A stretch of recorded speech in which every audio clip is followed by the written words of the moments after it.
Hello friends, आज मैं लेके आया हूँ आपके पास पे वही पार्ट 5 लेके आया हूँ। आज आज हम पार्ट फिफ्थ के अंदर आज हम रेजिस्टेंस का कॉम्बिनेशन पढ़ेंगे। कल हमने factors affecting to the resistance और उसके न्यूमेरिकल करे थे। आज हम कॉम्बिनेशन ऑफ रेजिस्टेंस पढ़ेंगे, सीरीज और पैरेलल कॉम्बिनेशन, और उसके न्यूमेरिकल्स के बारे में जानकारी लेंगे।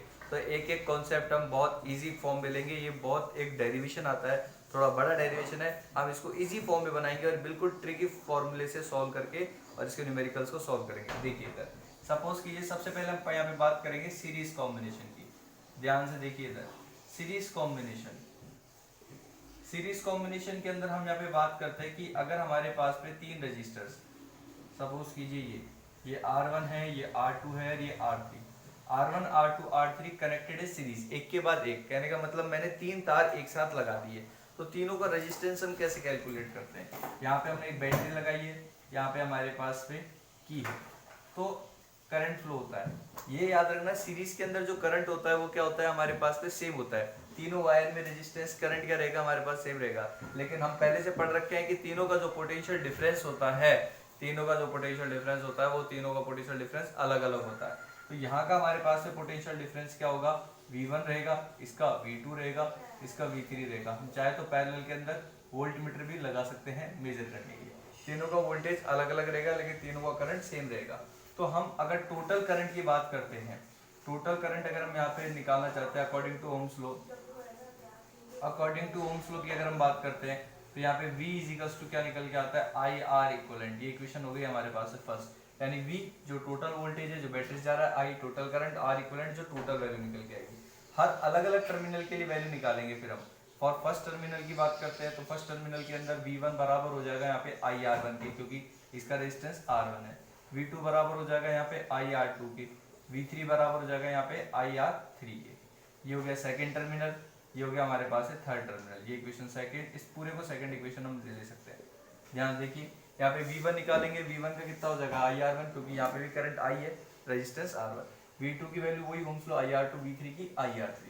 अगर हमारे को पता है कि जो वोल्टेज V होता है वो V1 plus V2 plus V3 तीनों के सम के बराबर होता है, तो from equation first and second को हम सॉल्व करते हैं तो V की जगह हम क्या लिख सकते हैं? V की जगह हम लिख सकते हैं IR इक्वलेंट, V1 की जगह हम क्या लिख सकते हैं? IR1, V2 की जगह हम क्या लिख सकते हैं? IR2, और V3 की जगह हम क्या लिख सकते हैं? IR3। हमने यहाँ से I कॉमन लिया, ध्यान से देखते रहे। IR इक्वलेंट है हमारे पास में, I हमने एक कॉमन लिया, I कॉमन लिया तो बचा क्या? R1 plus R2 plus R3। यहाँ पे बचा R1 plus R2 plus R3 बचा। I से I कैंसिल हो जाएगा तो सीरीज के अंदर जो रेजिस्टेंस निकल के आएगा वो कितना आएगा? R1 plus R2 plus R3। ये हमारे पास है सीरीज कॉम्बिनेशन के अंदर रेजिस्टेंस निकल के आया है। V is equals to I R equivalent total के लिए V1 के लिए IR1, V2 के लिए IR2, V3 के लिए IR3। V is equals to V1 plus V2 plus V3 निकल के आएगा। वैल्यू पुट करेंगे फर्स्ट सेकंड से, I कॉमन लेंगे, कट करेंगे, ये आंसर आ जाएगा हमारे पास पे।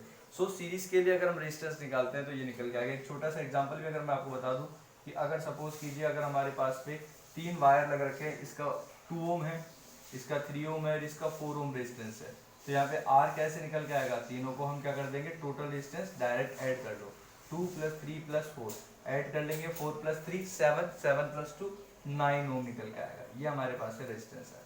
अब सीरीज कॉम्बिनेशन के साथ साथ ही एक इंपॉर्टेंट आता है हमारे पास पे पैरेलल कॉम्बिनेशन। ध्यान से देखिए पैरेलल कॉम्बिनेशन हम कैसे सॉल्व करते हैं। बहुत इजी फॉर्म में मैं आपको बताने वाला हूँ पैरेलल कॉम्बिनेशन।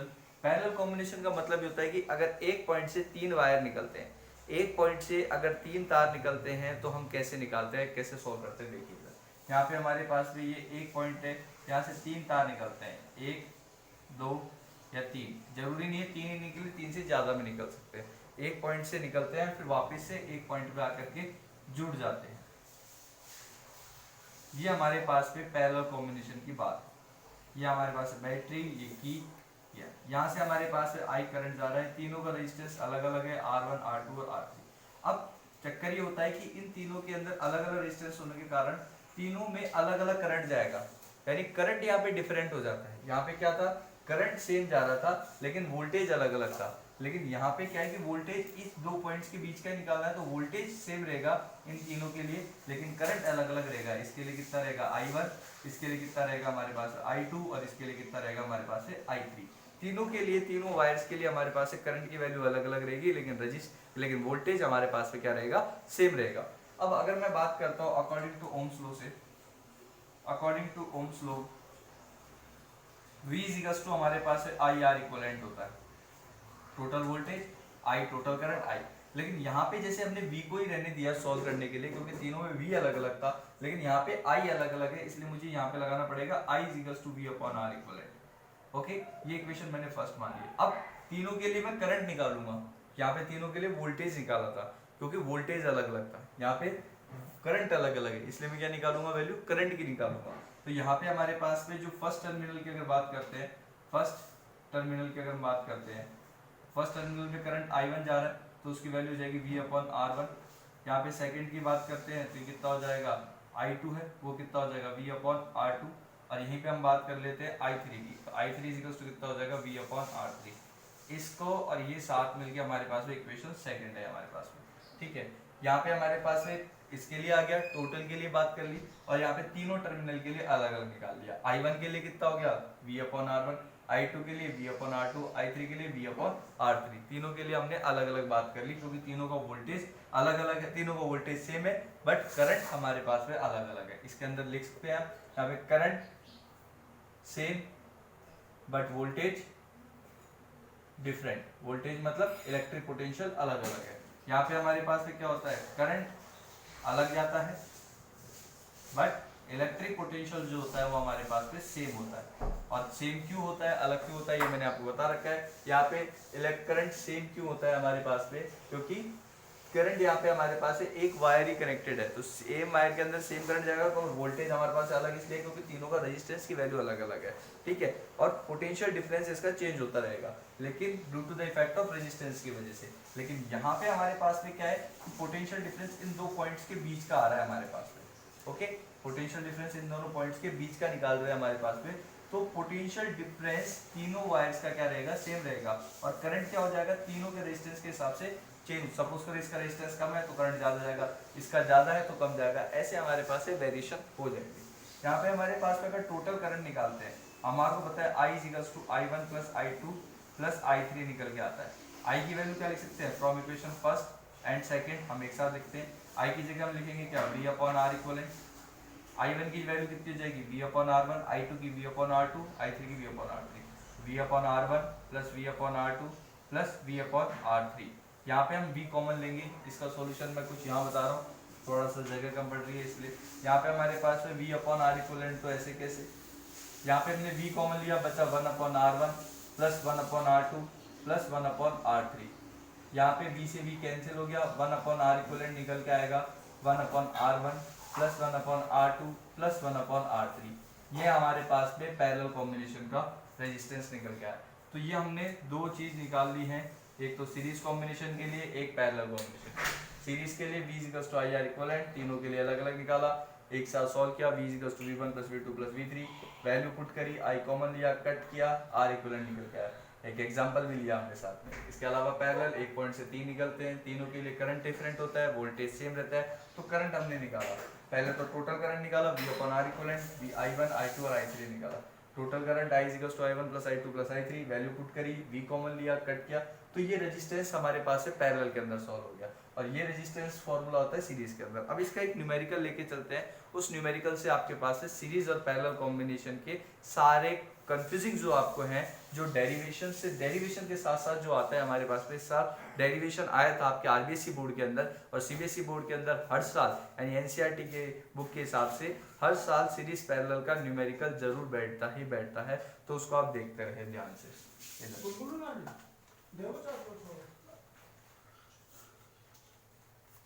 ध्यान से देखिए इधर,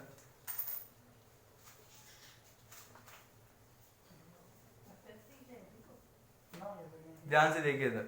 यहाँ पे हमारे पास में आज हम आगे की बात कर रहे हैं, न्यूमेरिकल ले रहे हैं। यहाँ पे हमारे पास में ये पॉइंट है, ये दो सीरीज ये हमारे पास दे रखा है, ये 2 ओम है, इसको हम 3 ओम बोल दिया, इसको 4 ओम बोल दिया।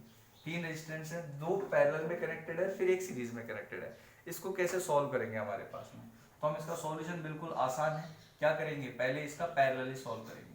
पैरेलल सॉल्व करने का मतलब 1/r dash is equals to 1/r1 plus 1/r2, तो वैल्यू हो जाएगी 1/2 प्लस 1/3। एलसीएम ले लें, 3 और 2 6, 2 को 6 से डिवाइड किया 3 ऊपर, 3 को 6 से डिवाइड किया 2, 1/r डैश, तो 1/r dash is equals to कितना हो जाएगा 5/6। रेसिप्रोकल कर लेंगे तो r डैश की वैल्यू 6/5 ओम, ये r डैश की वैल्यू हो गई हमारे पास में। यानी इन दोनों का रेजिस्टेंस सॉल्व होकर के हमारे पास में आ गया। फॉर्मूला पता ही है पैरेलल का। अब नया बन गया, ये ऐसे हो गया। ये इसको सॉल्व करके वैल्यू निकाल दी 5/6। रेसिप्रोकल करना जरूरी है क्योंकि हमारे पास में ये r डैश की वैल्यू निकालनी है, ना कि हमारे को r की। तो रेसिप्रोकल करके हमने r डैश की वैल्यू निकाल दी 6/5। ये सॉरी यहाँ पे हमारे पास वैल्यू होगी 6/5 ओम, वैल्यू निकल के आ गई। और ये हो गया हमारे पास है 4 ओम। अब हमने क्या किया, टोटल रेजिस्टेंस निकालना है अभी किस पे, सीरीज पे, तो दोनों को हम ऐड कर दें, यानी r डैश प्लस ये क्या है r3, तो 6/5 प्लस 4 ऐड किया 5 6, यहाँ पे हो जाएगा हमारे पास 20 प्लस 6 कितना हो जाएगा 26/5 ओम, ये हमारे पास में ओम, ये आंसर निकल गया।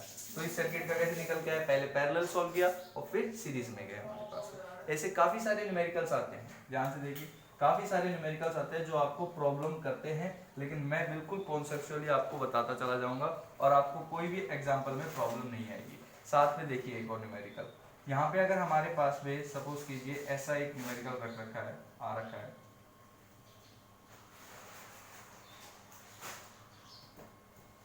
ट्रायंगुलर फॉर्म में, यहाँ पे पॉइंट ए दे रखा है, यहाँ पे पॉइंट बी दे रखा है, ये 2 ओम है, ये 2 ओम है और ये भी 2 ओम है। यहाँ पे हमारे पास में 3 ए और बी 2 पॉइंट है, 2 ओम 2 ओम 2 ओम। इसकी बात अगर हम करते हैं तो ध्यान से देखिए हम इसको कैसे सॉल्व करेंगे। अब आपको लग रहा है कि ये पॉइंट है, यहाँ पे पॉइंट बना रहा हूँ, तो यहाँ से ये 2 पैरेलल टूट रहे हैं, ठीक है, ये 1-2 तार टूट रहे हैं और ये तार केवल इसी से जाके मिल रहा है, तो यानी ये हमारे पास में किसमें, सीरीज में। तो यहाँ भी हमारे को ये सीरीज कॉम्बिनेशन है, तो यहाँ पे r dash is equals to r1 plus r2 कर देंगे हम, तो 2 + 2 ये कितना हो जाएगा हमारे पास में 4 ओम निकल के आएगा। और इसके बाद ये और ये किसके साथ में अटैच है, पैरेलली अटैच है, तो यहाँ पे हमारे पास है 1/r is equals to 1/r dash plus 1/r3 रहेगा, तो 1/4 प्लस 1/2 सॉल्व करेंगे हमारे पास में, तो 4 आएगा, ये वैल्यू हो जाएगी 2 प्लस यहाँ पे 4 को 4 से डिवाइड करेंगे तो 1, 2 को 4 से डिवाइड करेंगे 2, 2 1 जा 2, ये हो गया 1/r, वैल्यू होगी हमारे पास है 3/4। रेसिप्रोकल कर दो तो r की वैल्यू हो जाएगी 4/3 ओम, ये वैल्यू निकल के आएगी। ध्यान से देखिए हमने क्या किया, पहले तो ये सीरीज में था, सीरीज वाले को सॉल्व किया, सीरीज वाले को सॉल्व किया 4 आ गया हमारे पास।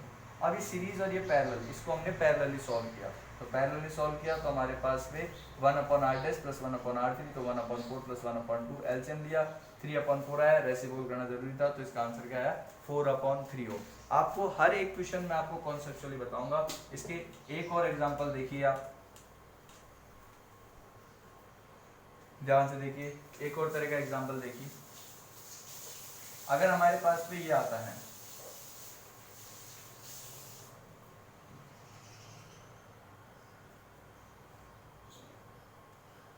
ये 2 ओम हो गया, ये 1 ओम हो गया, ये 3 ओम हो गया, ये 4 ओम हो गया और ये 2 ओम हो गया सपोज।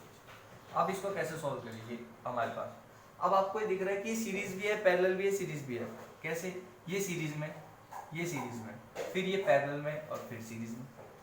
समझ में आ गया सर्किट कैसे, ये सीरीज में, ये सीरीज में, फिर पैरेलल में और फिर सीरीज में। ऐसे हमारे को बहुत इजी सर्किट, कैसे सॉल्व करो, इन दोनों को एक साथ ले लो, बहुत आसानी से हो जाएगा हमारे पास पे।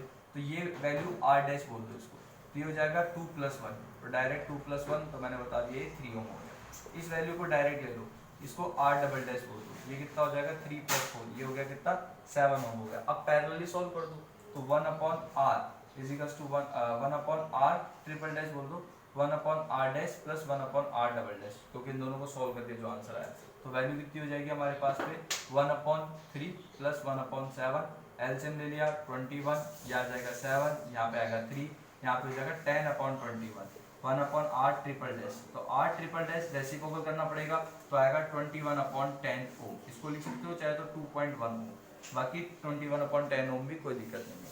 अब ये सॉल्व हो गया, सीरीज सीरीज फिर पैरेलल हो गया सॉल्व। अब ये 2 भी बच रहा है, तो ये 2 भी बच रहा है, तो इसको भी हम सॉल्व करेंगे साथ में। तो इसको कैसे सॉल्व करेंगे, हमारे पास से ध्यान से देखिए r यहाँ पे वैल्यू निकल के आ जाएगी कितनी, r ट्रिपल डैश के साथ में हम 2 और मोर ऐड करना पड़ेगा। तो यहाँ पे डायरेक्ट लिख दो 2.1 प्लस 2, आंसर आ जाएगा 4.14। ये हमारे पास से r की वैल्यू है। क्या किया, सीरीज सीरीज पैरेलल और फिर सीरीज, ये हमारे पास से सॉल्यूशंस निकल गया है। तो ये हमने कुछ न्यूमेरिकल्स करे हैं, और भी मैं आपको जब चैप्टर कंप्लीट हो जाएगा तो इसके 7-8 न्यूमेरिकल्स और आपको कराऊंगा, जिससे आपके पास से पूरी तरीके से कॉन्सेप्ट क्लियर हो जाएंगे। अब नेक्स्ट वीडियो के अंदर जो पार्ट 6 आएगा उसके अंदर हम हीटिंग इफेक्ट और इसके अलावा इलेक्ट्रिक पावर, एनर्जी से रिलेटेड आप ये निकाल सकेंगे कि आपके घर के अंदर अगर इतना यूनिट बिजली आ रही है, इतनी यूनिट बिजली है तो उसका कितना बिल रहेगा, या फिर आप एक बल्ब है जो 100 वाट का है या कितने वाट का है, तो आपके बिजली का बिल कितना निकल के आएगा, उसकी रेट आप आसानी से निकाल सकते हैं। तो आप देखते रहें, और कोई भी प्रॉब्लम आती है तो कमेंट बॉक्स में आप प्रॉब्लम लिख सकते हैं। Thank you.